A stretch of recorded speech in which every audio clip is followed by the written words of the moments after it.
د مردان سیمه کې د پښتو ادبي تحریک د لیکچر یو تابعه وشوه چې عظیم دانشور او سینیر صحافي سلیم راز صاحب اویس کرنی او په ګڼ شمېر ادبي پښتو تحریک مشرانو ګډون وکړو. په دې موقع عظیم دانشور او سینیر صحافي سلیم راز صاحب په خپل لیکچر کې په موجوده حالاتو او په ادب خبرې وکړې. ناستو د پښتو ادبي تحریک حاضرینو ته دوی په خپل لیکچر کې وویل چې د وخت مقابله کول پکار دي. بادشاهاتو د بادشاهانو ظلم جبر دا دغه په شاعرۍ کې شته دی.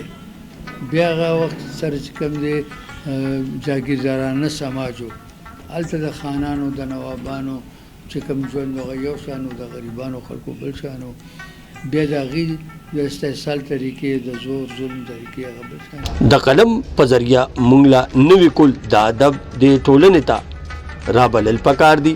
په دې موقع دوی زیاته کړه چې کوم پروګرام پښتو ادبي تحریک مردان شروع کړی دی دا اعزاز صرف دوی ته حاصل دی.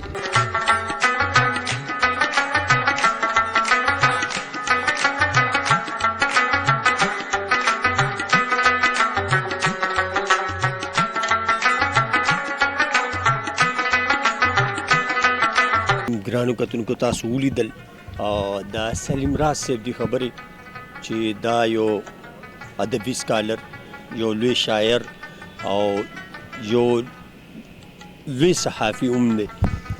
د هغوی خبرې د هغوی د ادب په هکله چې کوم لیکچر و هغه تاسو واورېد هغوی موږ سره موجود دي. دا کوم لیکچر چې وشو دې باره کې موږ دوی نه یو څو تپوسونه کوو. السلام علیکم سر. وعلیکم السلام. جی دا راته ووایه دا کوم ادبي تحریک مردان چې کوم دا لیکچر کوم کیږي او دا روان دی نو دا اعزاز خو صرف چې کوم دی نو دا د مردان ته د ادبي تحریک ته دی. دې حوالې سره تاسو څه وایې؟ زما خیال دا یو ډېر مثبت تعمیري قدم دی او ډېر ګټور سلسله ده او د پکار ده چې زموږ د صوبې یا زموږ کمې علاقې دي کم ځای ټولنې دي هلته هم چې کوم په خپلې مقامي سطح باندې دا شان د پښتو ادبي تحریک په طریقه باندې هغې هم دا قسم چې کوم د لیکچرو انتظام وکړي یا د مذاکرو کې یا د مباحثو کې دې سره ډېرې خبرې دا چې کوم دی هغه خلکو ته واضح شي. د خلکو په ذهن کې چې کوم ډېر سوالونه وي هغه سوالونو جوابونه مخې ته راشي او دې سره په خلکو یو جرأت پیدا شي د اظهار یو جرأت پکې پیدا شي هغه بیا خبره کولی شو. زموږ مسلې ډېرې دي هغه ادبي دي که هغه سماجي دي که هغه ثقافتي دي که هغه سیاسي دي هرې حوالې سره موږ ډېرو مسلو ته مخامخ یو او د مسلو حل چې کوم دی هغه په دا قسم مذاکرو کې په دا قسم لیکچرونو کې شته. ګرانو کتونکو تاسو اورېدلې دا خبرې د سلیم راز صاحب د خبرې حقیقت دي دا د حقیقت نه ډکې خبرې وي. که چېرې زمونږ دا نوی کول دا په داسې ټولنو کې کېناسته او دې شریک شو نو هغه رضه لرې نه ده چې دی به د ادب یو علم وي. چېرته مزې موږ سره اوسئ.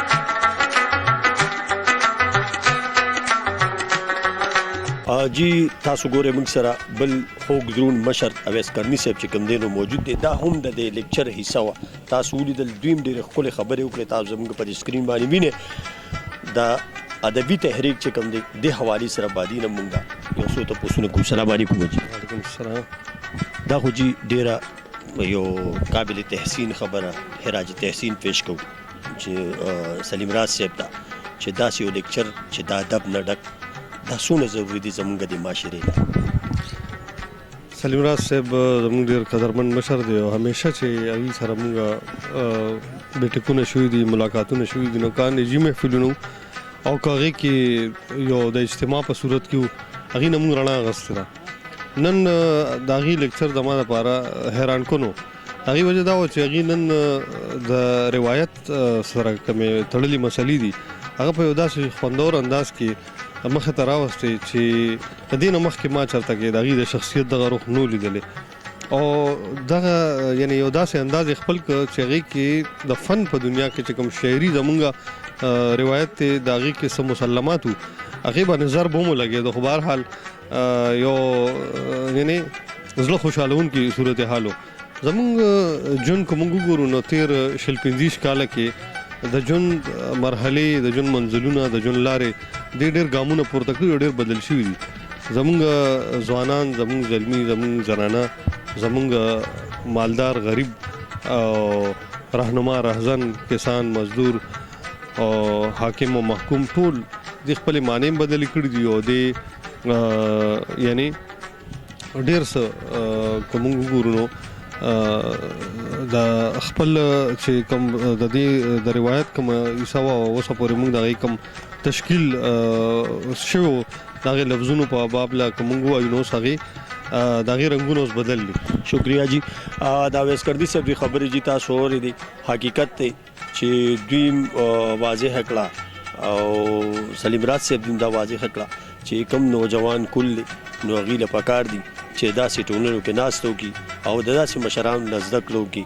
که دوی چېرې رالل او په دې ټولنو کې ناست وکړه نو هغه غرض لرې نه ده چې دا معاشره به دی په یو ښه طرف باندې بوځي. ما یوسف جان له اجازت راکړې د خپل کیمرامین شهاب سره پښتو نیوز مردان.